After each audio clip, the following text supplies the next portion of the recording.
नमस्कार मित्रों, स्वागत है आपका वन थॉट स्टडी पॉइंट पर।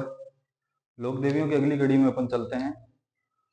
नागणेची माता के बारे में पढ़ेंगे, जो राठौड़ वंश की कुल देवी के रूप में जानी जाती है। तो स्टार्ट करते हैं।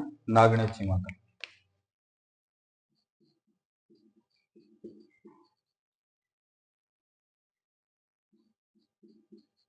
नागणेची माता तो लिखने से पहले थोड़ा जानकारी ले लेते हैं। ये नागणेची माता जो है, जो संपूर्ण राठौड़ वंश है, जितना भी राठौड़ वंश है, जहां भी हो, चाहे बीकानेर के हो, चाहे जोधपुर के हो, चाहे नागौर के हो, चाहे किशनगढ़ के हो, कहीं के भी राठौड़ हो, उनकी ये कुल देवी के रूप में जानी जाती है। परंतु एक बात ध्यान रखना कि राठौड़ों की जो इष्ट देवी है, कुल देवी और इष्ट देवी, मैंने फर्स्ट वीडियो में बताया था आपको कि कुल देवी और इष्ट देवी में क्या फर्क है। कुल में पैदा होने वाली देवी को कुल देवी कहा जाता है, और इष्ट देवी जिसकी अपन आराधना करते हैं, पूजा करते हैं, उसको इष्ट देवी कहा जाता है। तो नागणेची माता जो है वो राठौड़ों की कुल देवी के रूप में मानी जाती है। तो नागणेची माता, इनको क्या माना जाता है? राठौड़ों की कुल देवी, राठौड़ों की कुल देवी किसको माना जाता है? नागणेची माता को। अगर पूछ लिया जाए कि राठौड़ों की इष्ट देवी कौन सी है, राठौड़ों की अगर इष्ट देवी की बात करें,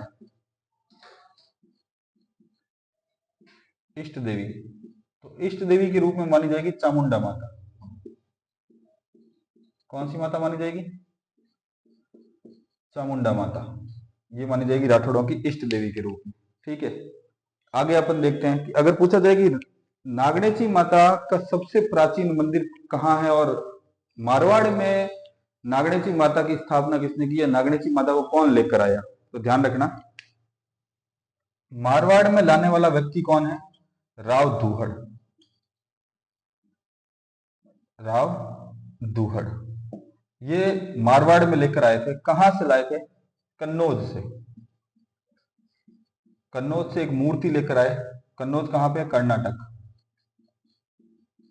वहां से एक मूर्ति लेकर आए और मूर्ति लाकर इन्होंने स्थापना की। तो कन्नौज से मूर्ति लेकर आए, तो ध्यान रखना, कन्नौज में इस देवी को किस नाम से जाना जाता था? तो कन्नौज में इस देवी को जाना जाता था चक्रेश्वरी माता के रूप में। चक्रेश्वरी माता के रूप में।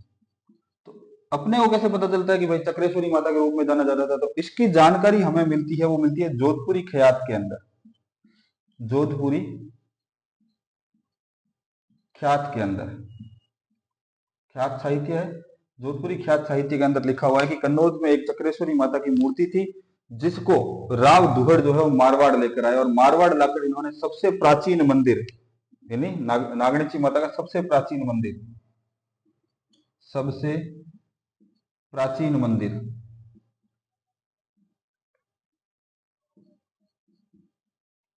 सबसे प्राचीन मंदिर की स्थापना कहाँ की? कि भाई नागणा गांव बाड़मेर में। ये अपने को जोधपुर के वगैरह ये ध्यान रखना, बाद में रावचूड़ा के समय मंडोर मिला है, वो बाद में हुआ। पहले राठौड़ों का जो क्षेत्र माना जाता था वो मलाड़ी क्षेत्र और बाड़मेर का गांव, बाड़मेर साइड वाला माना जाता था। इन्होंने राव दुहड़ ने नागणा गांव बाड़मेर के अंदर सबसे प्राचीन मंदिर, नागणेची माता के सबसे प्राचीन मंदिर की स्थापना की। ये ध्यान रखना राव दुहड़ के बारे में। राव दुहड़ को भी अपन जानते हैं, कहाँ जानते हैं, कैसे जानते हैं? आपने लोक देवता पाबूजी पढ़े होंगे, पाबूजी राठौड़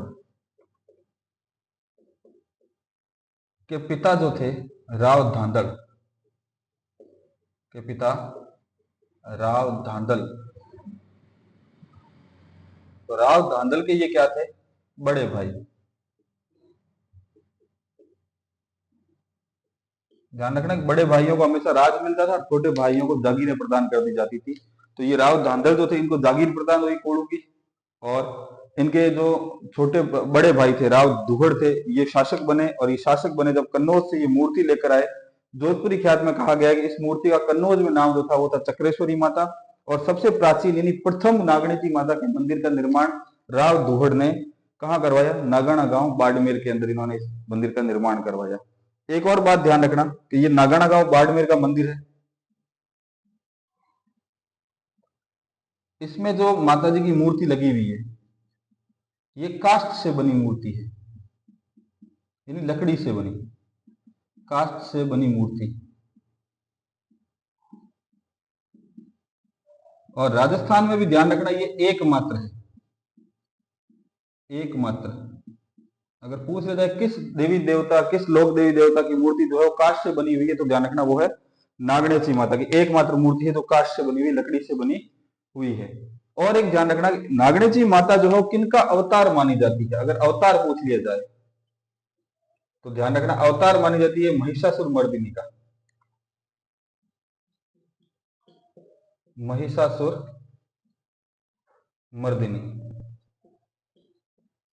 का अवतार मानी जाती है। कौन मानी जाती है? नागणेची माता।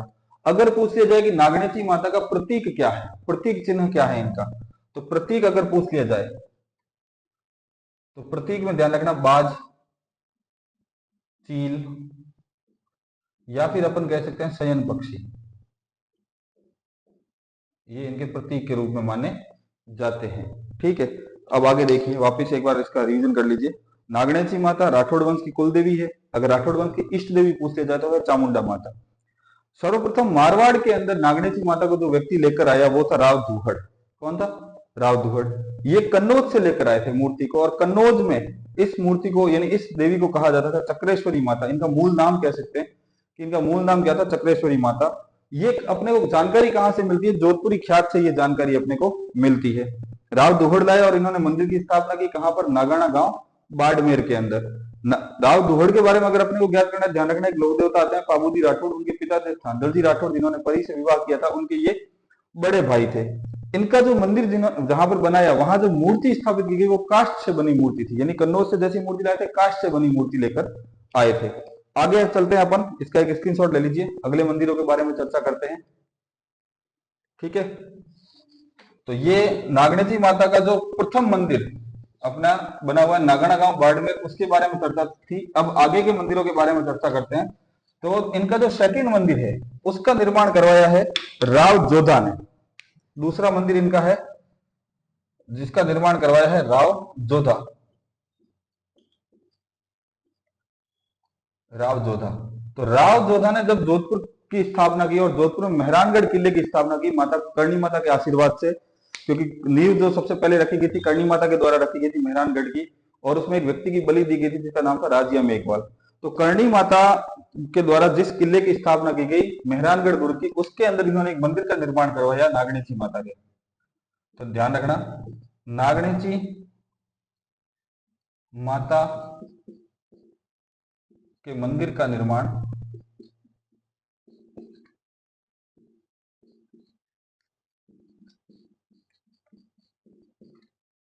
मेहरानगढ़ दुर्ग में,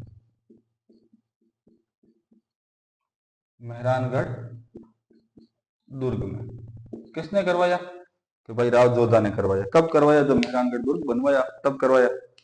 अगर मान लिया जाए कि नागाना के बाद में, नागाना बाड़मेर के बाद में सबसे बड़ा जो मंदिर है, सबसे बड़ी जो पूजा स्थली है वो यही है मेहरानगढ़ दुर्ग के अंदर। इनके एक पुत्र हुआ करते थे जिनका नाम था राव बीका, जो नाराज होकर चले गए थे और उन्होंने बीकानेर की स्थापना की थी, वो भी करणी माता के आशीर्वाद से, जिनका नाम था राव बीका। इनके पुत्र थे किसके? राव जोधा के। इन्होंने बीकानेर के निकट एक और मंदिर का निर्माण करवाया। बीकानेर में नागणेची माता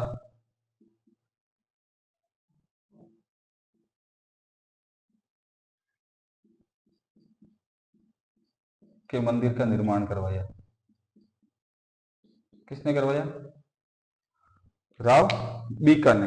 ये ध्यान रखना, ये मान लीजिए मंदिर है बीकानेर वाला। इस मंदिर में जो मूर्ति लगी हुई है वो है चांदी। कैसी है? चांदी की मूर्ति है।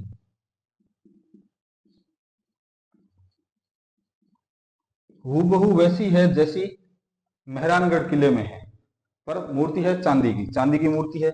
भुजाएं हैं 18 भुजा। ये बीकानेर वाले मंदिर की खासियत है, ध्यान रखना 18 भुजा की मूर्ति है और चांदी से बनी हुई मूर्ति है। ये करवाया था राव बीका ने। आगे एक और मंदिर है वो है किशनगढ़ के अंदर, ध्यान रखना एक मंदिर है किशनगढ़, अजमेर के पास में किशनगढ़ है, वहां पर एक मंदिर है। इनका एक मंदिर और है, वो है उदयपुर के अंदर, जिसका निर्माण महाराणा उदय सिंह ने करवाया था। ठीक है। आगे अगर देख लिया जाए कि नागणेची माता जो है, जो राजकुल के राठौड़ वंश के जो राजकुल से संबंध रखते हैं, वो व्यक्ति जो है वो अपने भुजा के ऊपर एक नागणेची माता का रक्षा कवच बांधते हैं, जो कि राजपुरोहित द्वारा बांधा जाता है। इससे उनकी ये मान्यता है कि इससे जो माता जी है वो उनकी रक्षा करेगी। ठीक है, स्क्रीनशॉट ले लीजिए, चैनल के साथ जुड़े हुए रहिए। अपन आगे पढ़ेंगे राठौड़ों की इष्ट देवी के रूप में जिसको कहा जाता है चामुंडा माता। लाइक करिए, सब्सक्राइब करिए। Thank you.